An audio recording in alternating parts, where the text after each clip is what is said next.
Ladies and gentlemen, it is showtime. Please enjoy the show.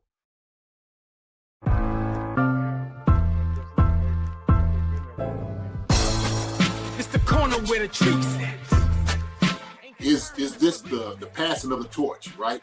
Is this what this signifies? It comes down to that front office and what they feel is most important. The champ is here. We've touched down from a higher plane. Why you made it here? We always look forward to that week because it was always intense. You know that we ain't coming back. We about to. The man, the myth, the legend, Dante Hall. My favorite player growing up was Dante Hall. I love you guys in the show, but Dante was my guy. Get to dashing because you done on the warfare. This segment is presented by FanDuel, America's #1 sportsbook. This postseason stretch has everything. The NFL playoffs bringing winner-go-home drama, college hoops heating up, and nightly action across the NBA and NHL. If you're following the games, FanDuel provides real-time odds, player trends, and insights that help fans understand how the markets view each matchup. From football to basketball to hockey, it's a great way to stay connected to what's happening across every league. Here on Chief Concerns, we'll keep you close to the storylines and key numbers shaping the postseason, which teams are trending up, which stars are surging, and how momentum is shifting as the championships get closer. This content is for informational and entertainment purposes only. We don't offer betting advice or guarantees. Please gamble responsibly and only where it's legal to do so. Must be 21 years or older. If you or someone you know has a gambling problem, call 1-800-GAMBLER. Hey, everybody. Welcome to another episode of Chief Concerns, your post-game show, the season finale of our post-game shows, and we will see you guys for our post-game shows, next in September. Wow, so it's 8 months away to our next post-game show, but we're gonna end this post-game show series in style tonight, and we're gonna start off by talking about it was an awful year, but with an awful season, we got paid out. We got compensated for having a horrible season, and that payout is the number 9 pick overall. We are the top 10 pick in the upcoming NFL draft, the first top 10 pick we've had since I think Eric Fisher year in 2012, whenever that was. So yeah, we're back of sorts, Tej. Like season's over now. We can stop talking about how awful the season was. We can talk about the good stuff that comes from how bad the season was, and that's having the top 10 pick, looking at an actual blue chipper, and we have that this year. So I'm very excited. What did you think of how that game went? I didn't want us to lose, but also at the same time, I wanted us to lose. I would have been pretty mad if we won that game. I'm not gonna lie. I'll be honest about it. Winning that game does absolutely nothing. Doesn't give us momentum. Doesn't give us happy, warm feelings going into the offseason. That the fact that Jones had his best game of the season in a nothing game. Butker had his best game of the season in a nothing game. It's actually laughable. Gosh, what's his name? Hicks made one of the better plays I've seen from someone in the secondary all season. Didn't play much this year. Just great. I can say confidently that the coaching staff tried as hard as possible to get us that loss. To call timeout when the clock's going on a 3rd and 5. That was perplexing. That was a thing of beauty, man. That was a call down from Veach. They always say Jerry Jones calls down plays from the owner's box. That was Veach calling down and being like, call timeout. You have one left. Use it. Save our off season. You say save our season. Save our off season. Don't save our season.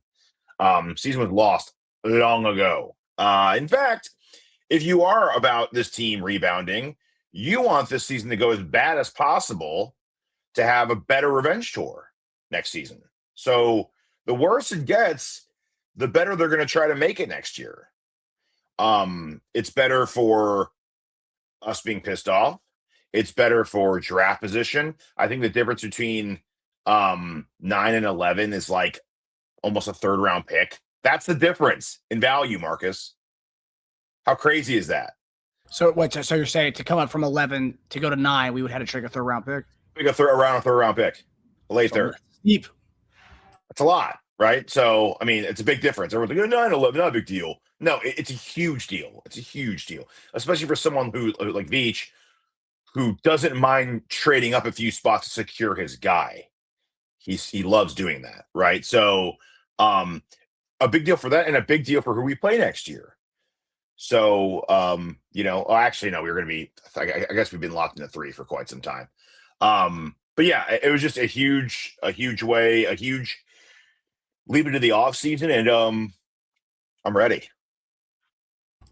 I think everyone is. The General 51 says here, we now get a chance to deep dive into the talent in the draft. Yes. And if you guys if you're just joining the show right now, Wednesday night we have a special start to the off season because guys, it's the off season. I know it's. I was thinking about content for the rest of the year, and I was like, wow, like our off season starts like earlier than ever has since we started the show. But Wednesday night, JD and I will be joined by Tim Grunhard. And I don't know if you guys saw the spat that we kind of got into with Tim Grunhard. It was all fun and sports. But he'll be talking about why he likes Jeremiah Love for us on Wednesday's show. And JD and I will be talking about why we want to go edge rusher at that spot at number 9 overall instead of going running back. So yeah, it'll be an interesting show to talk about some of the talent in this draft.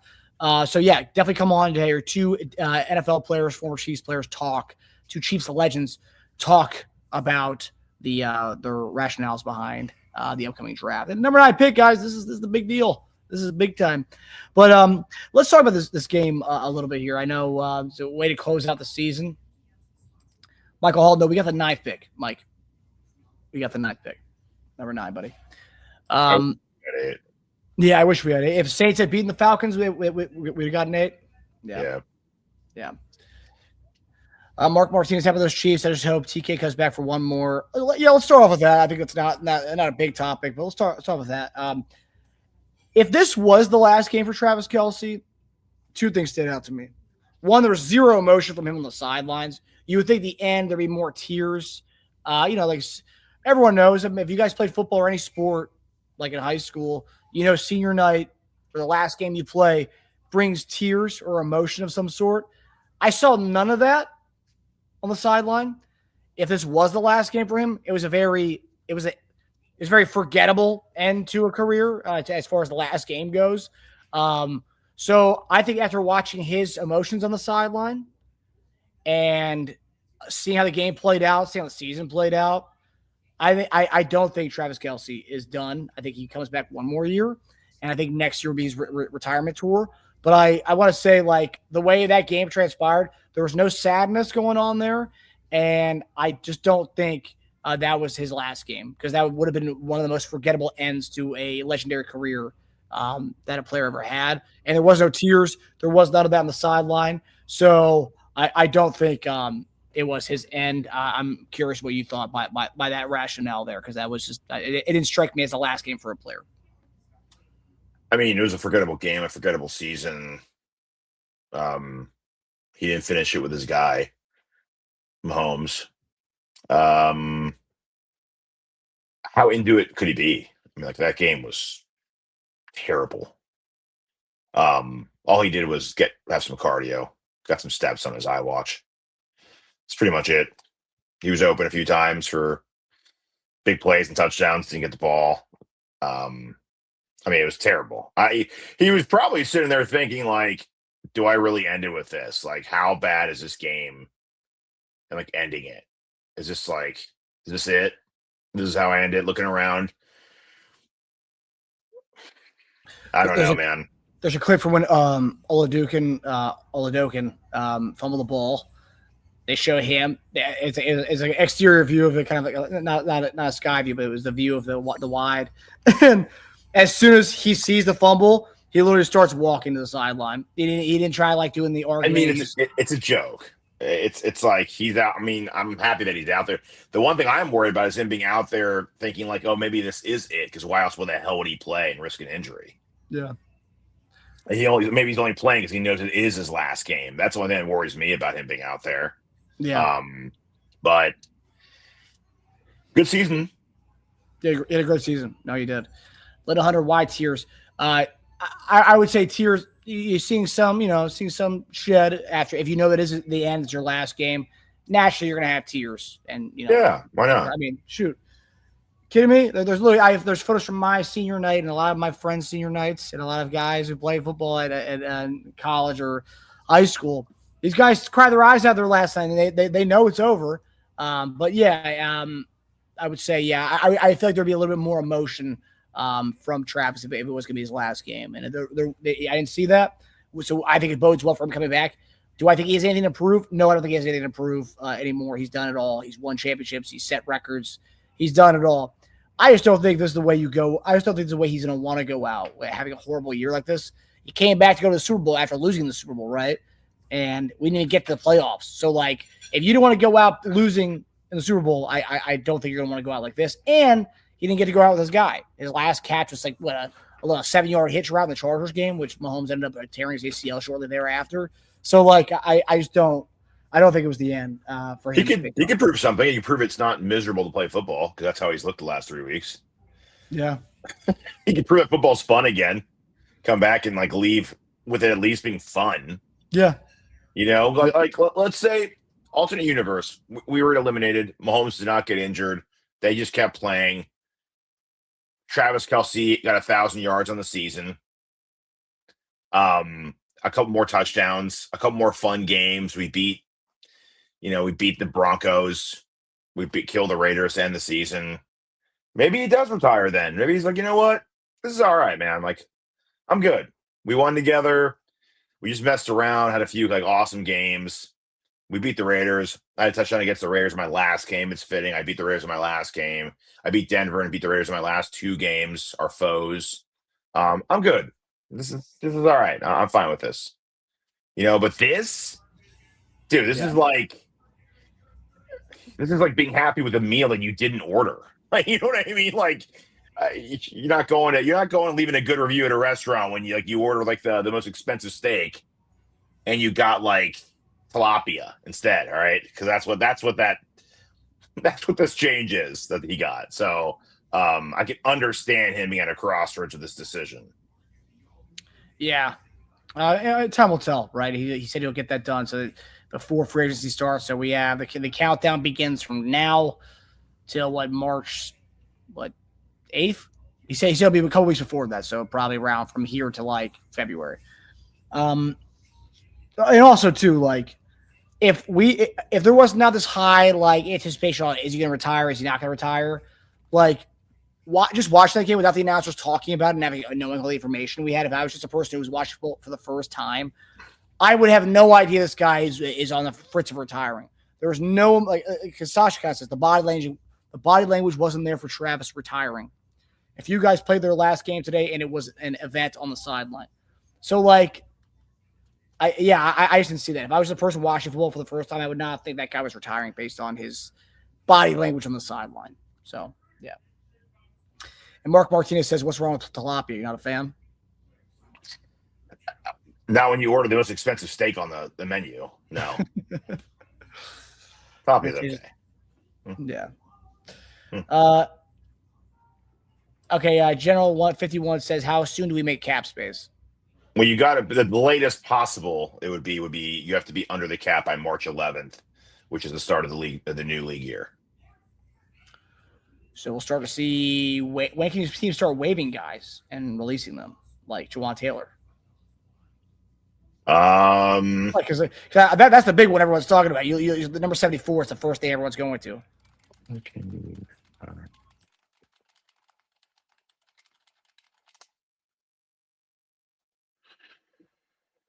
Immediately after the conclusion of the regular season. Wow. So like. Taylor may have come back to a yellow slip in his locker. Well, he's on IR, so. Yeah, I know, but if he was at the game on the sideline somewhere, he might have come back to a little surprise at his locker. Right. Where's my locker at? Oh, we took it down because we figured you're on IR, but you normally need a locker, right? He's like, oh, that's kind of weird. I usually have one. I was like, oh, yeah, I don't know. I don't know what happened there. Someone check on Taylor's locker for him. Yeah, you go talk to Veach. Brett's got the whole explanation for you. Yeah. Danny comes out. He's like, that's weird. Sir Juwan, my thing's not there either, and I played today. That is weird. Oh man, we're gonna go check on that for you. JD's weighing in on the chat. So yeah, JD is not joining us tonight. JD is on his way back home right now. He's on a long road trip.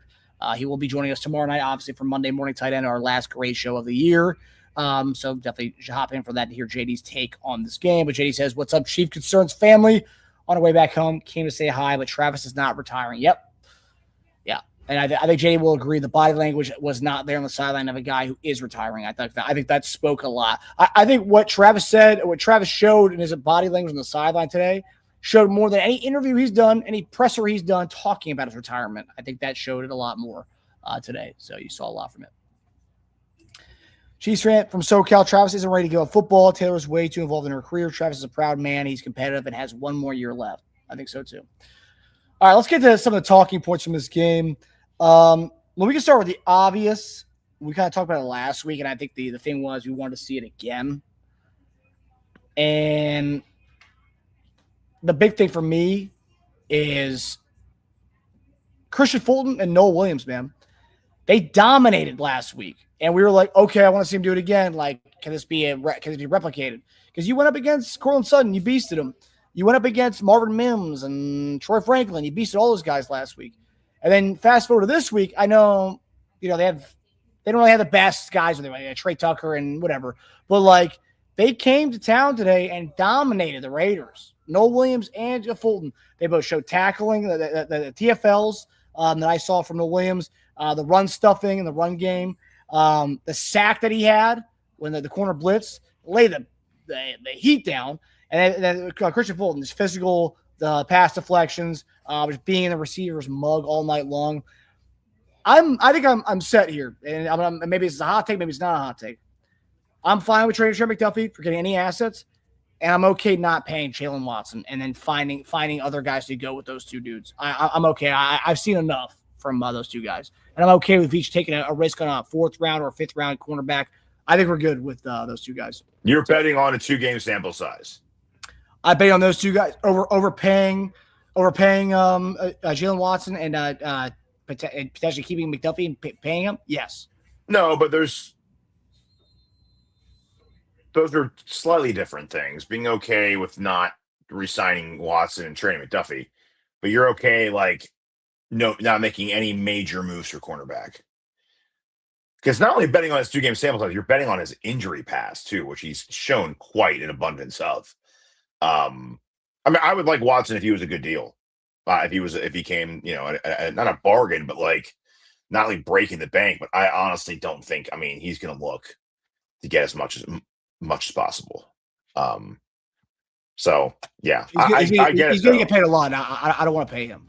I just don't. Yeah, we cannot afford on many levels to pay guys what other teams can pay them. It just comes down to we can't.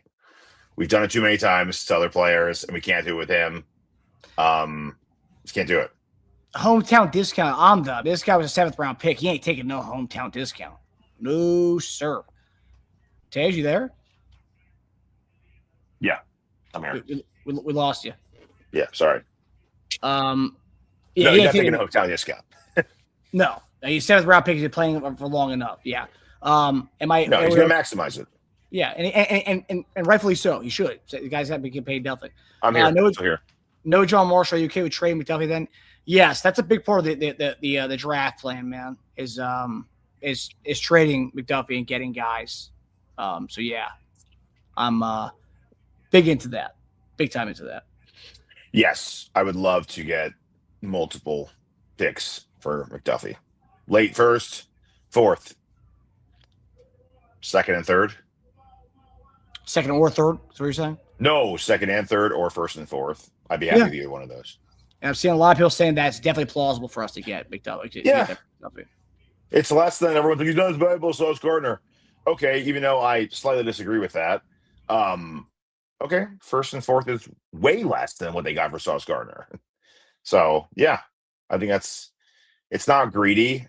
I think it's a reasonable thing to ask for a top 5 all-pro corner who's young. Yeah. As of 3 or 4 years ago, Jalen Ramsey was still fetching like a second and like third round. So like, Out of breath says, the thing you guys are really forgetting over the past 30 years, what DB has the Chiefs drafted and re-signed after 4 years? Not many. DB? DB. I think they specifically talking about cornerback right now. Oh, okay.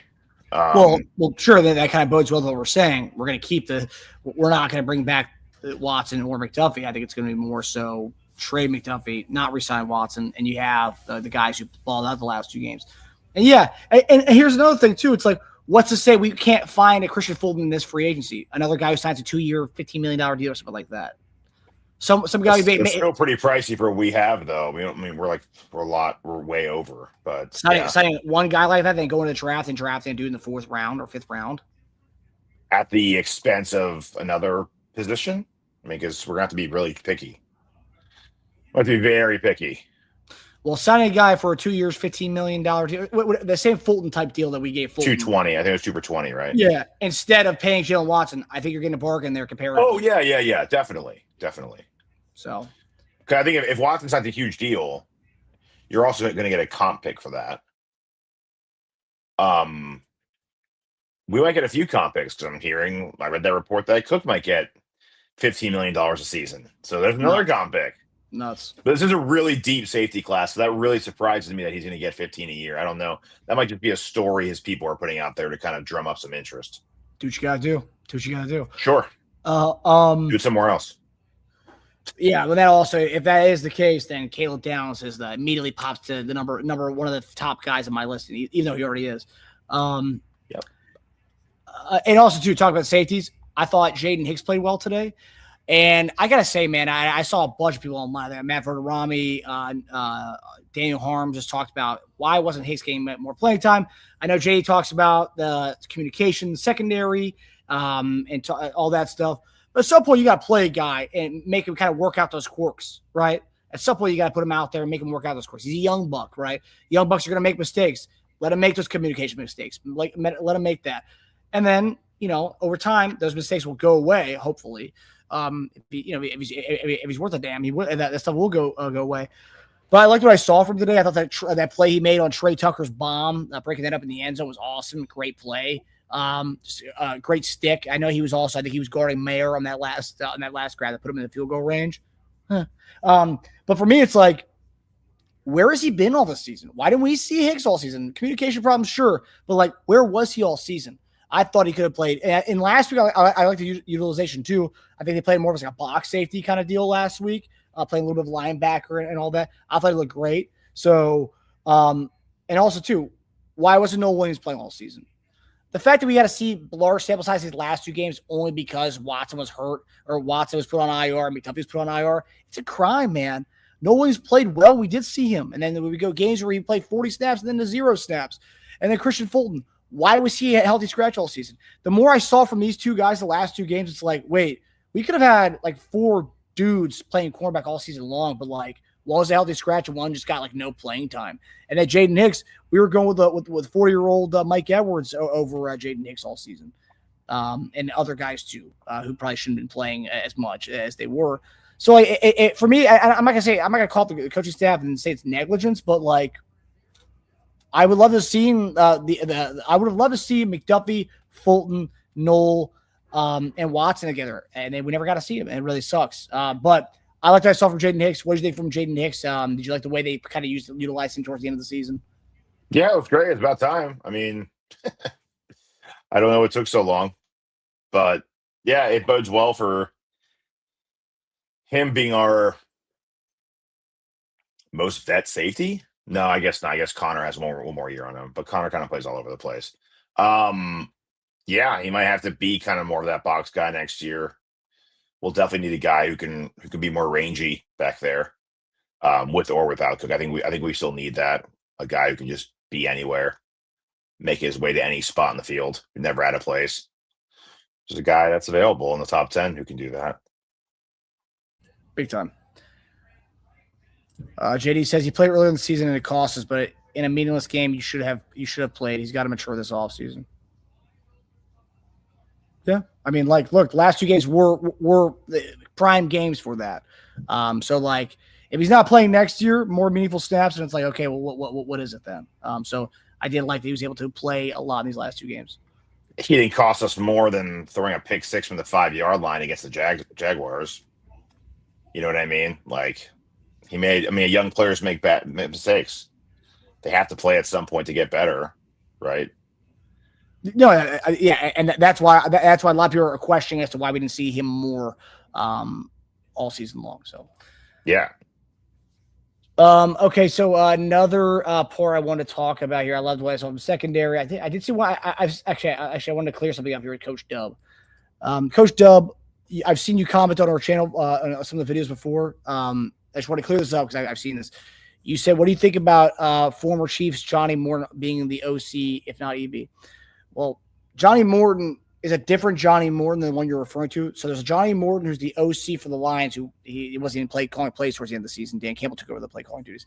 That Johnny Morton's a different spell to Johnny Morton, but he's not the Johnny Morton that JD played with. So former Chief Johnny Morton is not an offensive coordinator, does not call plays. That's a different Johnny Morton altogether. The Johnny Morton you're referring to, that guy's on the cover of Men's Health magazines. If you want to get a diet plan from him, call it that Johnny Morton. But the OC you're referring to is Johnny Morton for the Lions, who actually got demoted this season, and we don't want anything to do with him. So that's what I'm going to say that for Johnny Morton. I just want to make sure we got that cleared up because I've seen people making a mistake too. So appreciate the comment there, Coach Dub. All right, let's go to the other guy, and that the other big thing from this game was Brashard Smith. Brashard Smith. All season long, we've been wanting to see this guy play, get carries, get toss plays, just get the ball in his hands. And we saw it. We finally got to see Brashard Smith be the guy today, and he looked phenomenal. 12 for 58, I believe, was his final stat. Let me see. 12 for 56, averaged about 5 yards a carry, had a 14-yard run. It was his longest. Just looked great. Overall, I mean, you saw him move the legs, move the pile a little bit. I mean, sometimes you don't see those slender guys do it, and he was able to go between the tackles. Offensive line was pretty rough today. I think I saw JD mention that in the comment section. But what else is new, right? I thought Brashard Smith looked great. I think, like he said during a press conference this week, puts on weight, puts on good weight, gets big.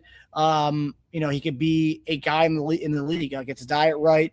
He could be a solid third down guy, and with the weight, with the diet, you could put him as a great pass protector as that third down back roll, which I think that's what he's going to be for us. So I liked what I saw from Brashard Smith. Finally, it took us forever. I think it was the first toss play we called all season, but we finally got to see Brashard Smith tote the rock today, and I was excited to see it. JD called me during the game. It was like, yo, I love what I see from Brashard Smith, and I was like, about time, right? So what did you make of Brashard Smith, and what do you kind of see? What kind of role do you see him going forward besides being the starting punt returner next year? I thought it was very encouraging. It was nice to see him finally get carries. I wish he got carries the last couple of weeks. I wish he didn't come to this. Heck, it was even nice to see Dameon Pierce get some carries. I thought it was good. I thought it was really encouraging. He's got some good cut skills. He's got decent vision. I know that was one of his complaints coming out of school. He was a little raw. Didn't really see it all as a running back. But one way you're seasoned and not raw is by playing. So he's got to play more. I think moving forward, I think at worst, he should be a third down back. I think at worst, he could be a mismatch problem going out for routes. Again, I think our running back room is just like the most of our roster is going to be completely overhauled. I think it's going to be completely different. But I think the one guy you'll see from this year to next year will be Brashard Smith. So I think that's the one position I think he can lock down the third down back. I'm hoping to get, a 3 down back would be nice, but if we can get like a Mauler on maybe a first down or second down and like a really good speed threat, a really good home run hitter, I think that would be great. But either way, I think Brashard Smith will get some touches, at least on third down next year. Yeah, and one thing too, it's like, everyone's talking about Jeremiah Love and like all that. It's like this running back class, this free agency class is so good. You got to do it. You got to go get Breece Hall or Kenneth Walker. We were that close to getting Breece Hall anyway, so obviously there's already interest there. I think he went to high school in Kansas. I think we talked about the other day. I went to high school in Kansas, so he's familiar with the area as well. I think Brashard Smith sets up to be a perfect third down back. And he showed today he can carry the load. If it needs to be a one-game thing, he can be the guy in that situation. But to have a guy at Bell Calford we get as a veteran dude, love that. And then maybe draft a fourth-round guy, and then you have 3 of those guys. And I honestly wouldn't be opposed to bringing in Kareem Hunt to be our like what he was today. What he was today is perfect. What he was today was he was a third down back today, but he was our short yardage guy. That is what he could be for us. So, and he didn't break the bank on us either. So I would love that as well. Yeah, I think it's at least we have something locked down. That's promising in the running back room for next year. Yeah, and it took us till week 18 to see what Brashard Smith could be in a full load. You saw the vision, you saw the burst and the acceleration. He's a guy, man. I really do think he's a guy. I don't think he's a RB1, but I think he could be a guy within the offense, a big time weapon within the offense. At least a guy who can be contributing on offense who can also be a return man. That's nice to have. Just a guy who's doing something else besides returning, but who can also return. That's nice. It'd be nice to have going into next year. 100%. Yeah, because Nico kind of just takes up a role there. Right? So punt return, he's taking up a spot. It's like, dude, we could use that for a guy who can do a number of different facets. Justin Hutchins, Marcus, CBS reports show that Chiefs only have 6 draft picks this year. Did they trade 2026 picks away, Dave? Correct. We have 1, 2, 3, 4, 4, 5, no 6, no 7. 6 was for Uche, and 7 was for to the Cowboys for Hendershot. Damn, 6 for Hendershot, huh? No, 6 for Uche, 7 for Hendershot. Okay. Damn, just for a 1-year fix, huh? Yep. Sasha's reports Falcons just fired Raheem Morris. Surprising. I read a report that he saved his job because of the way he coached the last 3 games. Yikes. I guess when you can't win a division that the winner wins with being 8-9, it is kind of damning. But I don't know. I think he was a solid coach. I think he's a good DC. Allen Brown, I personally don't see a scenario where more than 21 guys from this year's roster comes back next year. We really looking at a new team next year. I mean, all the reports indicate that's going to happen. You're going to see kind of an overhaul. So, I'm sorry, by the way, we have 2 fifths, not 2 fourths, to correct that. Okay. Yeah. Amda, all the reports suggest so. So we'll see. We're going to see the coaching staff. I think we'll probably see that soon. I already see reports that Nagy's gone regardless because he wants to be able to be the main. And I love the report too because it kind of shows that Nagy's differentiating himself from Andy already, where he's saying he wants to go somewhere to be the main play caller. So it's like, oh, so is Andy been calling the plays or it's not you? Because he's definitely hearing all the flack out there. It's like, oh man, Nagy's horrible calling plays. Get him out of here. So. All right, let's go to some of the super chats here before we get out of here. Again, me and JD will be back on Monday night, tomorrow night, to talk about this game. JD will kind of dive in more on a lot of the stuff, but offensive line, I know he's got a lot to say on the O-line issues. I did love to see my Persian brother, Hunter Norzad, get in there. Looked pretty good. Looked better than number 66 ever did. We didn't hear his name, which is a good thing for O-linemen. I will say Kingsley also helped save our season a bit with that penalty and then stepping on Bouchel's foot. And then, with Kingsley, looked more agile than Pacheco and Hunt did all year on that last run, by the way. Oh, yeah. He did. He did look pretty agile. Oh, boy. We should do some short yards with Kingsley. I wouldn't mind it. Well, yeah, I wouldn't mind it at all. Cleared a guy, man. He did. That was tough. For a big dude like that, whew. Yeah, no, you're right about that. Kingsley's not the guy. Ooh, already giving up the left guard spot? Uh-oh. Dude, we have way too many glaring holes to be trying to move on from guys that maybe aren't playing as well as we'd like them to, but they aren't a hole. We can't afford to do that. Like some of the guys that, Yeah, no, I agree. I agree. I think JD kind of said it best. Like we have our offensive line, but some of these guys like Kingsley, even Trey, they have to be better next year. They have to be better next year. And this is a big offseason. This is essentially a rookie year for Kingsley in this left guard spot. He's got to be better next year. So I'm expecting leaps and bounds and improvement for Kingsley. I have an update, by the way. I just read an article that apparently the trade for Hendershot did not meet the draft conditions because we released him. So it looks like we'll keep that 7th. Oh, nice. Okay, well, there you go. So we have 7 picks. We're just missing a 6th. We have 2 5ths. So that's good. It's great. That's a high 7th, man. Before it was like, oh, great, last pick of the 7th round. But now it's basically a really late 6th. That's a win. It's great. DJ, as you won Kingsley, was fun to watch. Run the damn ball. Haha, no, seriously. Amda Brown, some change to the O-line calls, maybe even O-line coach may make the difference. I don't know. I will say, I know Andy Heck gets a lot of flack on him. But, man, Isapole and Chugajic both look pretty good this year. Right? These are two guys who were both undrafted guys. One was new to football altogether. So, like, yeah, I don't know. And I think between Issa, Godric, and Jalen Moore, you have a right tackle battle in the offseason. And I don't think you have the right tackle. So I wouldn't be mad if they drafted a right tackle, but, you know, I'm talking about like 5th round draft. Okay, like a project guy. A developmental, yeah. Someone to bring in and be like, all right, I think this guy with a year under his belt of us getting his ass in a gear can become a right tackle for us, knowing we have to rush in now. Unless they want to get out of that more money. And they think maybe trading him for like a 4th or a 5th. Yeah. That'd be different. All right, let's look at some of the super chats here before we get out of here. Oh.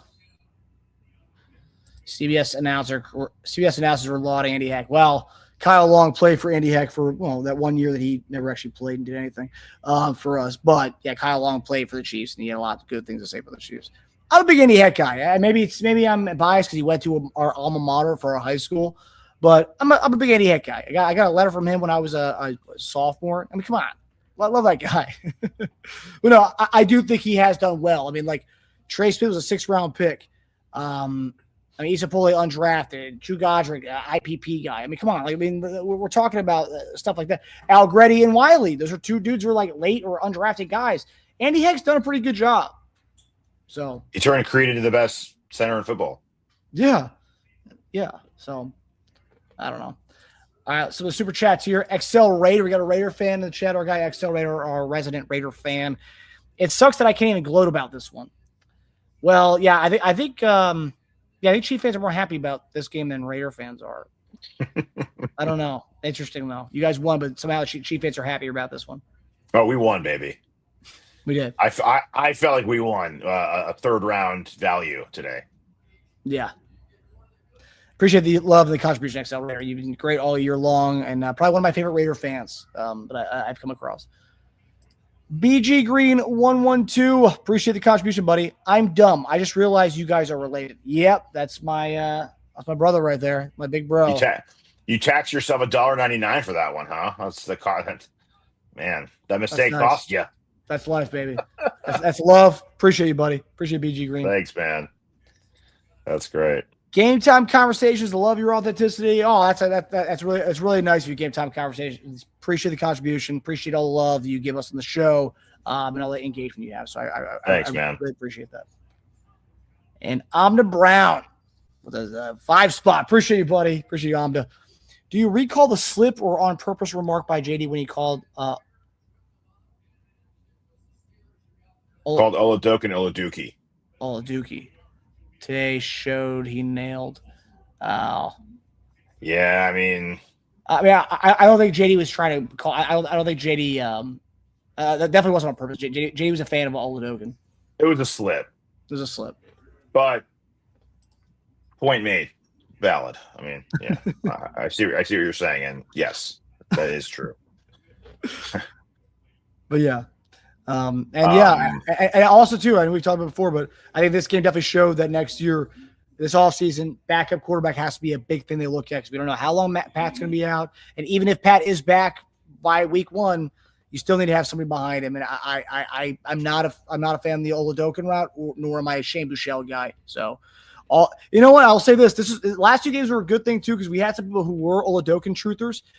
And we definitely had Shane Buechele because I remember 2 years ago when we cut him from preseason, we had people pissed off about that. So Buechele actually didn't look that bad. He actually moved the ball more than Oladokin did. However, you guys got your dude for a game.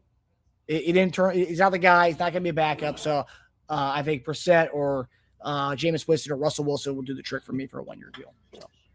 And that was a bad Raider defense. So look, you can't look like a backup quarterback against a team. It's pretty bad. Side note, Chris Jones said that he thinks Travis will be back next year. Like I said, you could tell that from his demeanor today. So that's good. That's good news. That's one less thing we'll have to attack in the offseason. Well, let's see what his contract looks like. We got to attack those terms. If he's coming back, dude, Travis has witnessed one of the worst seasons in his Kansas City career this past year.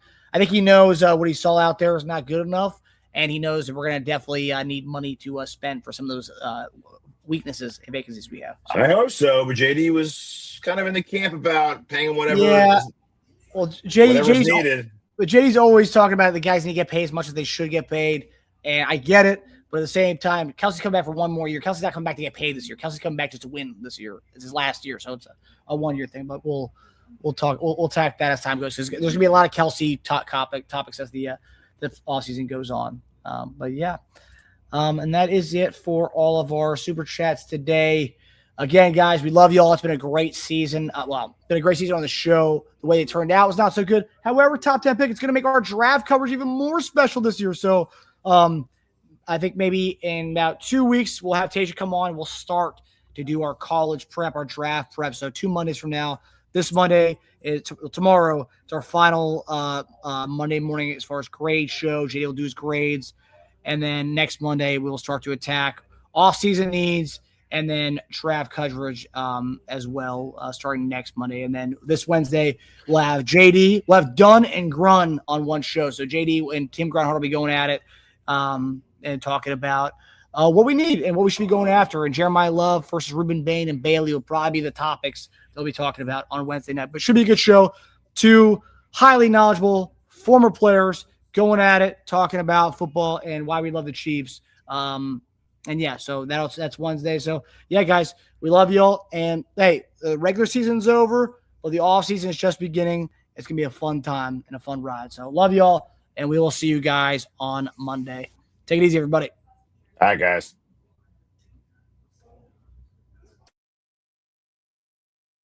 Hi, everybody. Thanks for watching. Subscribe here to get the latest from the show. Also, be sure to check out the best clips from Chief Concerns. And if you prefer to listen to the show, subscribe and follow us on Apple Podcasts, Spotify, and anywhere else you get your podcasts.